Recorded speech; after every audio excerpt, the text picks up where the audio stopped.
ప్రపంచమున పాపము చాలా అధికమైనప్పుడు సమతుల్యము కోల్పోయి ప్రపంచమవును వినాశము.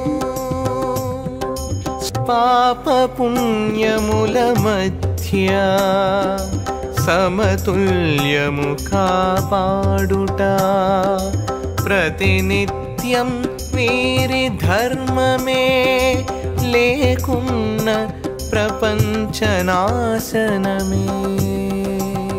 ప్రకృతిలో ఎన్నో శక్తులు సూక్ష్మాతి సూక్ష్మములై ఉండును, సామాన్యులకవి తెలియదు, తెలిసి నియంత్రించలేరు. ఈ ప్రపంచంలో పాపం అధికమైనప్పుడు సమతౌల్యం కోల్పోయి వినాశనానికి దారితీస్తుంది. పాప పుణ్యాల మధ్య సమతౌల్యాన్ని కాపాడడమే వీరి ధర్మం. లేకుంటే పాపం పెరిగిపోయి ప్రపంచం వినాశనం జరుగుతుంది. ప్రకృతి అసంఖ్యాకమైన సూక్ష్మాతి సూక్ష్మ శక్తుల్ని కలిగి ఉంటుంది.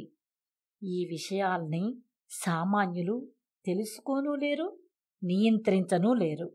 శ్రీ చంద్రభాను సత్పతి గురుదేవ విరచిత శ్రీ గురు భాగవతం